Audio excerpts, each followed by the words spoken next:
Series on activating God's prosperity plan. That's what God spoke to me to do. Unfortunately, it's one of the areas where I have a special anointing. Just like I have the anointing of an apostolic teacher, I have the anointing for healing miracles.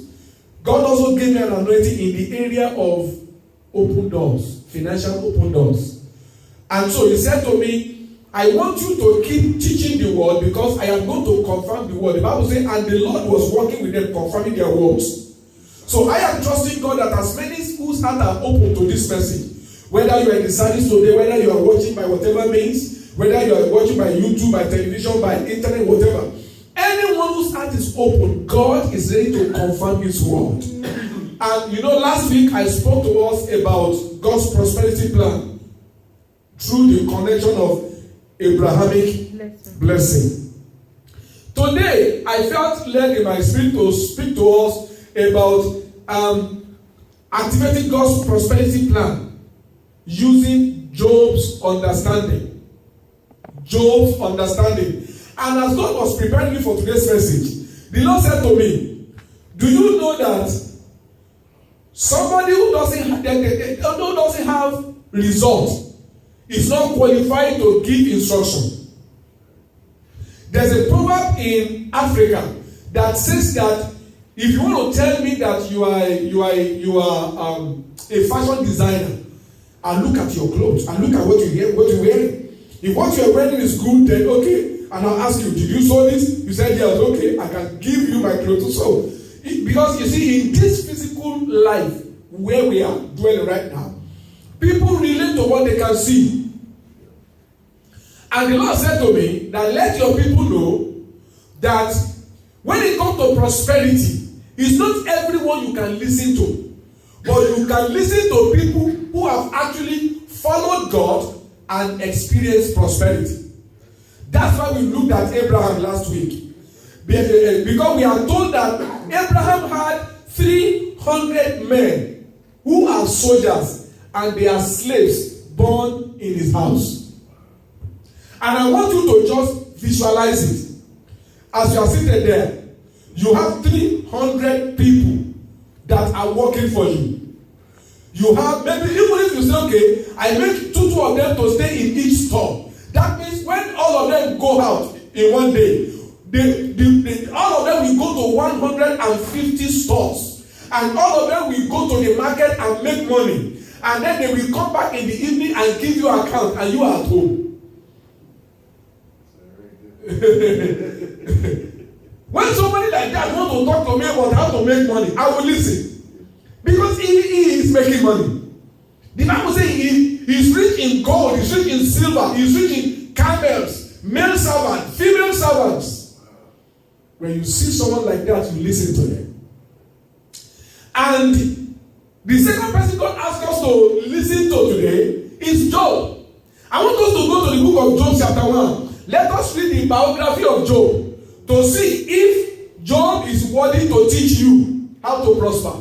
Because if Job is not prosperous, I don't think we should consider his wisdom. Hallelujah. And that's why, and listen to what I'm going to say now. That's why God, with time and in time, is going to make your life the exhibition of God's prosperity. So that in your later days, you will call people, you will sit them down, and you will teach them about the secret of how to become rich, following God's pattern. If you believe, shout amen. Amen. In the book of Job chapter 1, Job chapter 1, I want us to read from verse 1 to verse 3. Hallelujah. Job chapter 1 from verse 1 to verse 3. The Bible was talking about Job, and it was trying to give us Job's character and Job's wealth. Look at what the Bible says. There was a man in the land of Uz, whose name was Job. And that man was blameless. He was upright. The one who feared God and turned away from evil. So from that introduction, we know that Job is a righteous man. Because some people have this erroneous wrong belief that if you are righteous, you cannot be rich. But we are told here that Job is a man that was blameless. He was upright. He feared God and he turned away from evil. Look at what the Bible says concerning him. There were born to him 7 sons and 3 daughters. Verse 3. He possessed 7,000 sheep. Let's put value to that one. I don't know how much sheep cost in his days. Let us say one sheep cost $100. So put 20 at the back of that 7,000. We are talking of sheep alone. He had $700,000 worth of sheep. Not just that. We are told that he had 3,000 camels. Camels are more expensive. Let us put 1,000 per camel, and he had 3,000. That means he had camel that is worth $3 million. Now, not just that though, we are told that he had 500 yoke of oxen. Do you know what is called yoke of oxen? You know, look at me. In those days, farmers, they will have an oxen, 2 of them. They will put strong wood at their back. Then they will tie certain things, that they can use to plow the ground. They will tie it to those things. So each of those 2 is called yoke of oxen. And then as those oxen are moving, they are plowing the ground. They are plowing the ground. And then the farmers are dropping the seed inside. And we are told that, and the way we can explain that in our own day is that they are like mechanized farming tool. You know that if you go to large farm, they have tractors that they use to till the ground. Now, those are the tractors of those days. Imagine a farmer that has 500 tractors that are plowing the ground for them to sow seed. Imagine the kind of land he will have for him to be able to have 500 tractors. I am trying to bring it to our own day understanding. And we are told that this man that we want to listen to this morning, in his day, he had 500 yokes of oxen. If you have 500 yoke of oxen, let us say that each oxen costs $500. Just assuming. The 2 of them will cost $1,000, and he has 500 of that. So we are talking of another $500,000 worth of oxen. Not just that, we are also told that he has female donkeys. Do you know what donkeys do? Yeah. In those days, when they go to the market to buy stuff, they put at the back of the donkey. And it's like saying truck that you go to the market, you buy stuff and you put at their back. And it has 500 truck.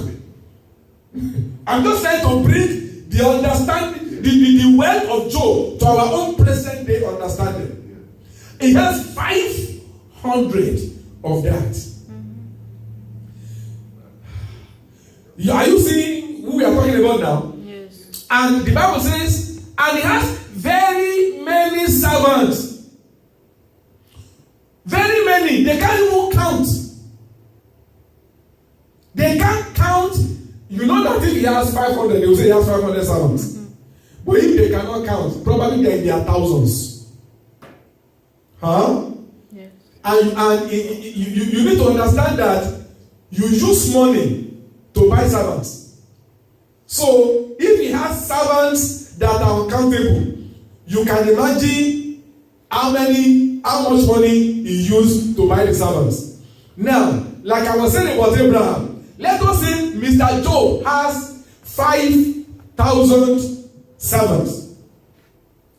That's why he was called the greatest. They said so that this man was the greatest of all the people of the East.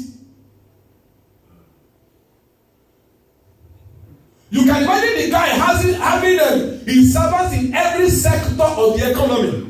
In the tech, he has it. In farming, he has it. In clothing, he has it. In food, in agriculture, he has it. He has HEB. He has Walmart. He has so many stores. And this man stays in the house. Are you with me? Yes. I just give you the biography of the man that want to teach us how to be wealthy. Now, of course, you know by what you have read now that the man is stickingly rich. And verse 1 tells us that the man is a righteous person, someone who fears God. That means whatever he got in, he must have gotten it by God's power. Hello? Hi. Okay. Now let's now go to the wisdom of Job. How did he become prosperous? Because the wisdom of men are in their stories. That's why I like to listen to biography.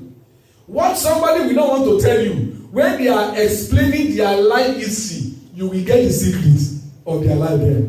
I like to listen to successful people. I don't want to hear about your success. I want to hear the story to your success. Because that is where the secret is. Praise God. Hallelujah. Look at the book of Job chapter 22. Look at what Job said. The advice he gave. Job chapter 22. Let's read from verse 22 to verse 25. Job chapter 22. Job 22, verse 22 to verse 25. The man is telling us now the secret of his life. He said, receive instruction from his mouth and lay up his word in your heart. Now, you say, who is he talking about? Let's start from verse 21. Agree with God and be at peace. Thereby good shall come to you. So they are talking about God. Receive instruction from his mouth and lay up his word in your heart. If you return to the Almighty, you will be built up. It doesn't matter how down you used to be. When you return back to God, you will be built up. If you remove injustice far from your house. Now let me read the King James. I think I like it the way the King James put it. He said, acquaint yourself now with him and be at peace. Thereby good shall come to you. Receive, I pray thee, the law from his mouth, and lay up his word in your heart. That means he is emphasizing understanding. He said, I beg you, receive the law from the mouth of God. That is what Job is saying. That is his pathway to success. And lay up God's word in your heart. If you will return to the Almighty, then you will be built up. Thou shalt put away iniquity far from your tabernacle. Look at what he now said will happen if you can do this. He said, then, verse 24, shalt thou lay up gold as dust, and the gold of Ophir as the stones of the brook. Verse 25, yea, the Almighty shall be thy defense, and thou shalt have plenty of silver. Job is talking there. He said, receive the word of God. Make it your primary assignment to know what God has said. Make it your primary responsibility to push iniquity far from you. Let people know you for righteousness. Let them say that brother has come again. That Holy Ghost brother has come again. That righteous sister has come again. Yes. He said, because in doing that, you are having the identity that will attract gold. Have you noticed that rich people are looking for honest people to work with them? Yes. And righteousness exalts a nation. That's what the Bible says. So there is no way I will embrace righteousness and remain under, because righteousness exalts. Sin brings disgrace. So no matter how high somebody is, when they begin to live in sin, they begin to come down small. But when you make up your mind that you are going to live the life of righteousness, what does it mean? You are going to live the life of obeying the Bible that God has spoken to you. You want to live by the word of God that you know. The Bible says that when you do that, this man, he has practiced it for many years. And God has proved it to him. And he's now giving it as an advice that listen, he now said, verse 24, then you will lay up gold as dust. In other words, somehow, some things will begin to happen as you live righteously that will be attracting gold to you. And look at me. When the Holy Ghost was saying that you are going to gather gold as dust, do you know what it means? You know that when you are, when you are cleaning a place, you just gather the dust together, you pack them and throw them away. That's what he's saying. That gold will lose value. This one that we are still running after dollar, gold will lose value. But Job said it is by pursuing righteousness. That was what he practiced. Even when Satan attacked him, God still gave him double what he lost. Because he kept the path of righteousness. Kept the path of righteousness. And I like what he said in verse 25. He said the Almighty shall be your defense. You know why? Because when God starts blessing you financially, you have many enemies. You will have people that want to hack your account. They want to hack your blockchain wallet. They want to hack your email address because they are trying to see how to take from you. And the Bible says, he said his experience is that God will defend you. If it is God that prospered you, he will protect the prosperity. That's what he's saying. So, you are in the right path. Say with me, I am in the right path. I am in the right path. I am in the right path. I am in the path that leads to prosperity. I am in the path that leads to abundance. I'm in the path. I'm in the right path. I'm in the right path. For righteousness exalts. Righteousness exalts. Righteousness exalts. I cannot be demoted because I am righteous. And you know the good thing about it? The Bible says, righteousness to you now. Look at me.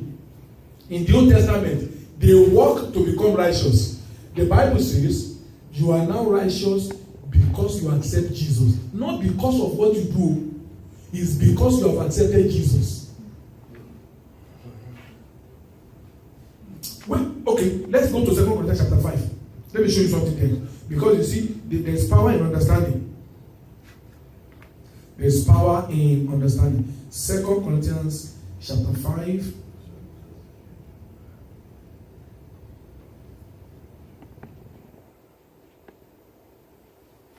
Second Corinthians chapter 5. The Bible says in verse 23. Are you there? 2 Corinthians chapter 5 verse 23. The scripture says,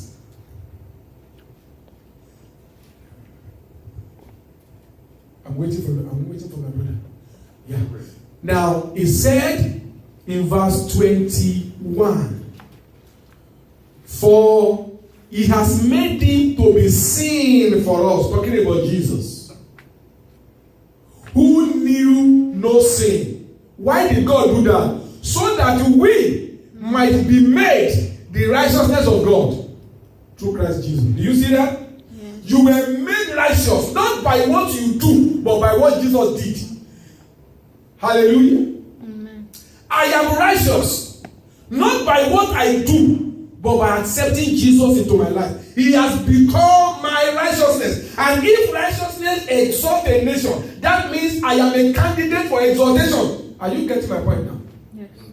If righteousness exalts, and God has made me righteousness, then that means I am the candidate for exaltation. It is the word of God. We are just using the word of God to interpret the word of God. You cannot remain down. It doesn't matter what happened. David was in the bush. His brother forgot him. When the day came that God wanted to anoint him, even his father did not count him worthy of the anointing. Yes. But because God had mercy on him, even though he was in the bush, until he became the king of Israel. You will get to the top. No power will stop you. In the name of Jesus. Amen. The good news is that you are not going to get to the top by your own strength. You are getting to the top by the election of God. He has elected you to become righteousness. So, and since righteousness exalts, and you have been elected as being righteous, then you are due for exaltation. Simple. Scriptural interpretation to adapt to our lives. Now, let me show you something. Let's go to the book of Joshua chapter 1. Remember, Job is emphasizing the word, and moving away from iniquity. Let's go to Joshua chapter 1 and verse 8. Let's read it.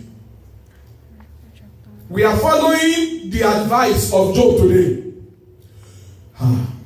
Joshua chapter 1 and verse 8. Let's go there.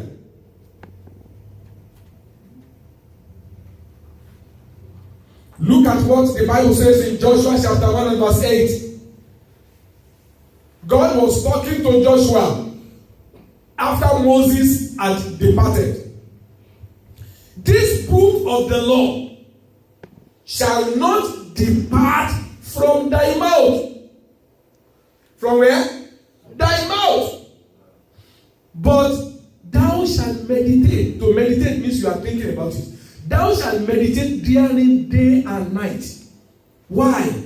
That thou may observe to do according to all that is written therein. God is interested in you being the doer of the word of God. Hello? Aye. God is interested in you being the doer of the word of God. But God is telling Joshua, the book of the law that you do not read and think about, you cannot say. And the book of the law that you do not say, you cannot do. So God is telling Joshua, this book must not depart from your eyes. So you must be reading it every time. You must be thinking about it every time. You must be saying it every time. So that you can do it. And look at what happens when you do. For then, somebody say then. Then. Somebody say then. Then. For then, thou shalt have good success. I like that.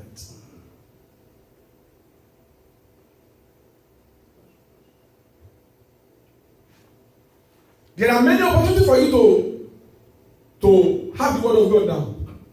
We are in the internet age. You can download Bible on your phone or your iPad, listen to it again and again. The messages of our church is on my YouTube channel, Rev Sam Ajibade. When you go there, you can listen to them again and again and again.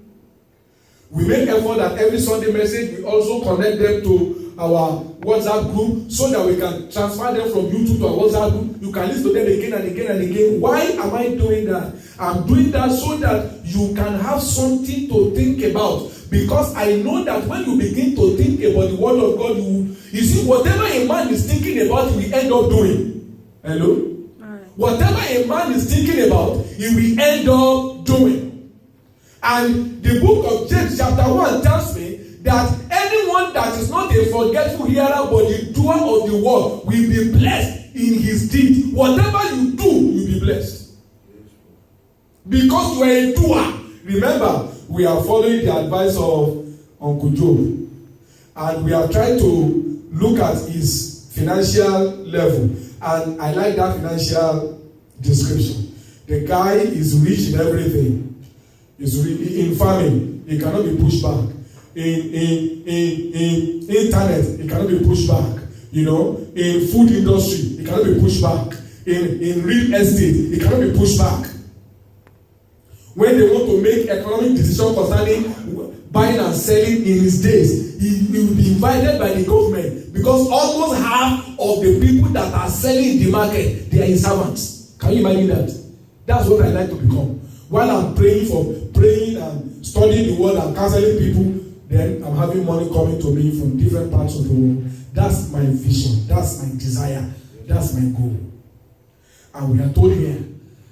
We are told here that you are already positioned in the path to prosperity. Why? Because of righteousness. Because you now have the word of God. Hallelujah. Amen. He said, this book of the Lord shall not depart from your mouth, but thou shalt meditate. Think in them day and night. Why? So that you can observe to do according to all that is in therein. It is when you do them, then thou shalt have good success. I like that. I like good success. I don't like the life of struggle. I like good success. I have struggled so much in life. It's time for me to rest. Praise God. Now let's check something else. In this same light, listening to what Uncle Joe said, and we know Uncle Joe is a man that has prosperity. Hallelujah. Now look at, I want us to also learn from King Solomon. I'll just pick 2 scriptures from King Solomon today. If I felt like we can explore more on King Solomon next week. If not, we go deeper into another person that God wants us to learn from. What I want us to do is to do character study. We want to learn and listen to people who have succeeded using God's principle, so that you and I can know that as we are following God's law, our end is assured. Let's go to Proverbs chapter 3. Proverbs chapter 3 from verse 13 to verse 16. Proverbs chapter 3 from verse 13 to 16. Proverbs 3, 13 to 16.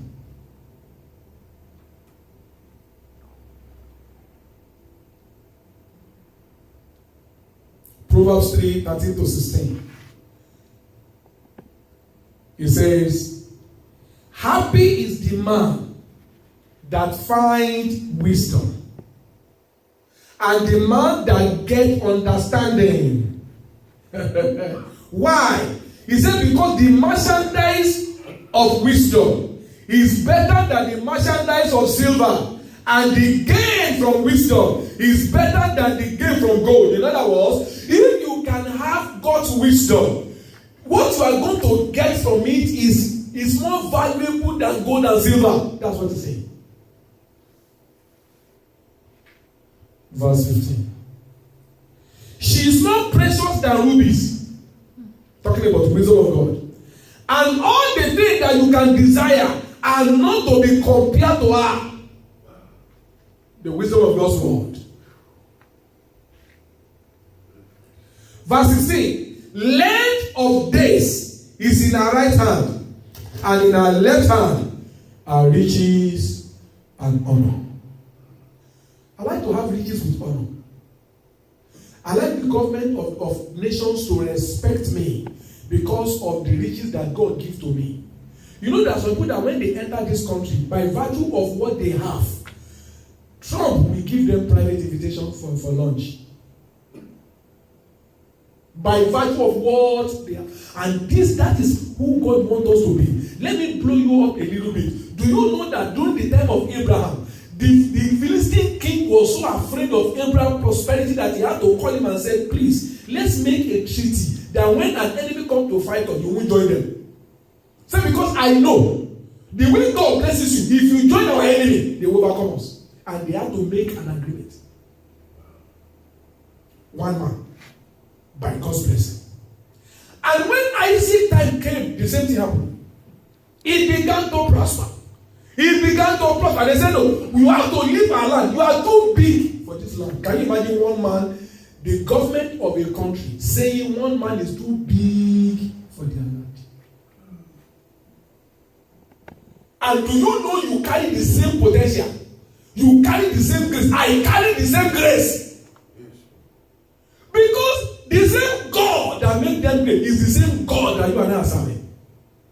And the Bible says, God is equally rich unto all that call upon him. Whether Abraham or Samuel or Victor or Brown, whoever. Anyone that call upon him, God is equally rich unto him. In other words, what he does for one man, he will do for the next. And I believe that you are next for supernatural promotion. Amen. In the mighty name of Jesus. Let's take one more scripture and then we'll continue next week. Let's go to Proverbs chapter 8. I want us to read from verse 17 to 21. Proverbs 8, 17 to 21. 17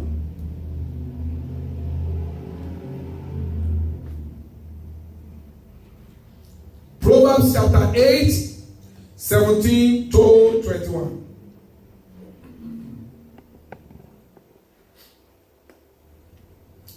Hallelujah. Amen. Wisdom is talking here. Wisdom is talking here.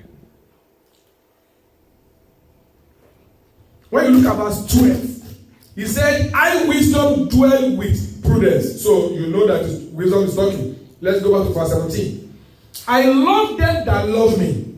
Wisdom is talking. That guy that they said in verse 3, in chapter 3, that we add riches and honor to your life. He said, I love those who love me. And those who seek me early shall find me. That's wisdom talking. Verse 18. Riches and honor are with me. That's what he said in verse 3, chapter 3. Yea, durable riches and righteousness. That means it's not the kind of wealth that will come today and disappear tomorrow. Durable. Verse 19. My fruit is better than gold. Yea, than fine gold. And my revenue, what I give to people, what I give them, is better than choice silver. Look at verse 20. I live in the way of righteousness, in the midst of the path of judgment. Verse 21. That I may cause those that love me to inherit substance, and I will fill their treasures.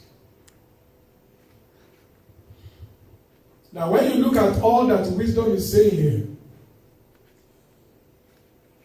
you now see why Job stick to the word. Job stick to the word. Job said to himself, if I find it in the word, I'm going to do it. If I see this is what God said, I'm going to do it. Because God is delighted in prospering the people that obey Him. God is not happy that we are poor. The work of God can move faster when we have good money. Imagine that God just begin to direct some hundreds of thousands of dollars to our ministry every month. Of course, I'm just going to go on those mainstream TV channels. The ones that are not only watched in Houston. I'll go to the ones that are national. I'll buy time, like 3 or 4 times a week. And then I call people that can help me to set up our own internet TV, and then we set up our TV and begin to beam it live. And then we buy some slot on some satellite, and then we begin to beam it live. And then you'll be surprised how that from this place, somebody in Russia will be hearing the word as we are preaching.